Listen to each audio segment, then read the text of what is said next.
You've felt it, haven't you? That soft, rhythmic click-clack of paws on the floor following you from the kitchen to the hallway. You go to the bathroom, and a wet nose nudges the door. You sit down for just a second, and suddenly, there's a chin resting on your knee. In the world of dog owners, we have a name for this. We call them Velcro dogs. Most of the time, we brush it off with a smile or a bit of mild frustration. We tell ourselves the simplest story. They're just hungry. Or they think I'm going to the treats. Or maybe just they have no sense of personal space. We treat it like a quirky, slightly needy habit. A dog being a dog, looking for a handout or a head scratch. But that's not what's really happening. When your dog follows you into a mundane, boring room where nothing is happening, they aren't looking for a snack.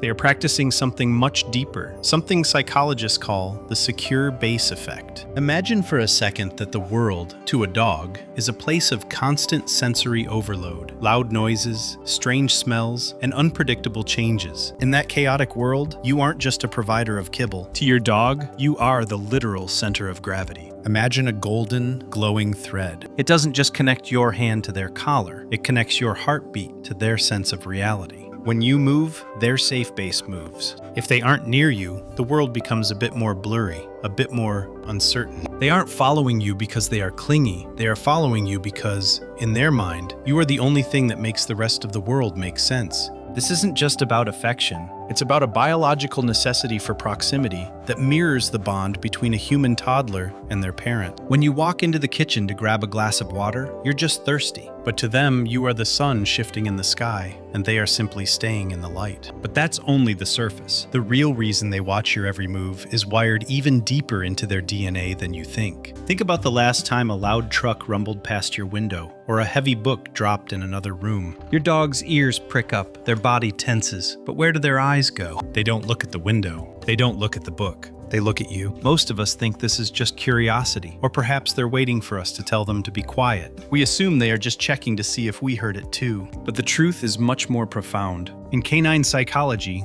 this is called social referencing. It's a sophisticated cognitive shortcut that dogs have perfected over thousands of years of living by our side. To a dog, the world is often a confusing blur of safe and unsafe. They don't have the context to know if a siren is a threat or just a passing noise. So they look to the one thing in their life that does have the context. You are their emotional compass. When your dog follows you from the bedroom to the living room, they aren't just tagging along. They are constantly checking in. In their mind, as long as you are moving with purpose, as long as your shoulders are relaxed and your breath is steady, then the world is okay. You are the lens through which they interpret reality. In a 2D animation, imagine the room around the dog as a swirling, hazy mist of gray shapes. Everything is uncertain, but you are rendered in sharp, vibrant colors. You are the only high-definition object in their world. When you move, the safe zone moves with you. If they lose sight of you, they lose their reference point for what is okay and what isn't. This is why,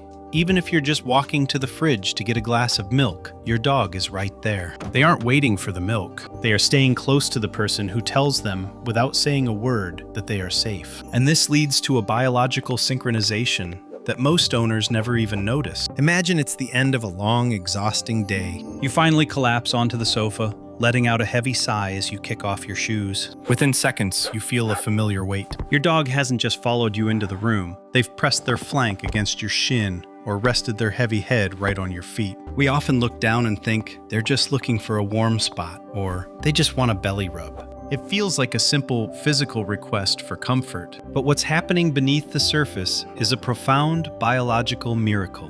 When your dog seeks out this physical contact, they aren't just looking for warmth, they are looking for co-regulation. Science has shown that when a dog and their owner are in close proximity, their nervous systems begin to talk to each other. In a series of incredible studies, researchers found that when owners are calm, their dog's heart rates actually begin to slow down and synchronize with theirs. They aren't just sitting next to you, they are literally plugging into your nervous system to recharge their own. Imagine two rhythmic pulses, one blue, one gold. At first, they are erratic and out of sync, but as the dog rests against you, the pulses begin to align. They expand and contract in perfect harmony. This is the power of oxytocin, the bonding hormone. When you touch your dog, or even when they just gaze at you from across the room, both your brains release a flood of this chemical. It lowers stress, reduces blood pressure, and creates a sense of profound safety. You aren't just a person sitting on a couch. To your dog, you are a living, breathing biological regulator. You are the calm in their system. They follow you because being near you is the only way they know how to truly switch off their alert mode and finally rest. Have you ever noticed how your dog seems to fall into a deeper sleep the moment they touch your foot?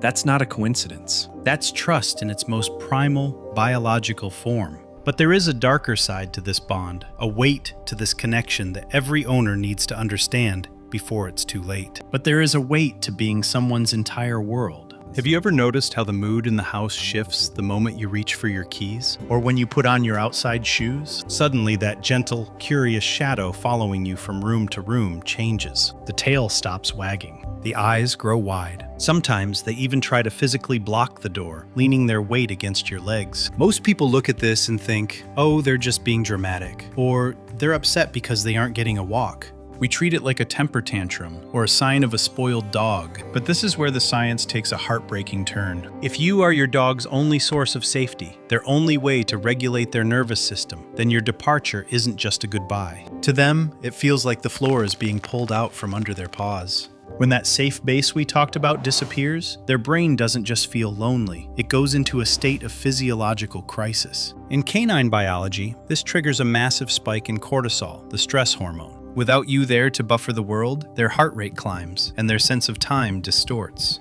Imagine that beautiful, glowing tether we saw earlier. When you stand at the door, that thread begins to stretch. It turns from a warm gold to a sharp, vibrating red. It becomes thin and strained. For some dogs, the shadowing behavior is actually a desperate attempt to keep that thread from snapping. And this is what most owners miss. If your dog follows you so closely that they can't even let you go to the mailbox without panicking, it's not just love. It's a sign that they haven't learned how to feel safe in the world without your physical presence. They are clinging to the anchor because they are terrified of the storm. We often think that by letting them follow us everywhere, we are making them happy. But sometimes, we are unintentionally teaching them that the only safe place in the universe is within 6 inches of our ankles. This changes the way we look at our dogs, because you aren't just their master. You are something much more complex. So the next time you feel that shadow at your heels, or you find a cold nose pressed against your leg while you're just trying to brush your teeth, take a breath. Don't just see it as a habit or a demand for attention. See it for what it truly is, a choice. Thousands of years ago, the ancestors of your dog made a radical evolutionary trade.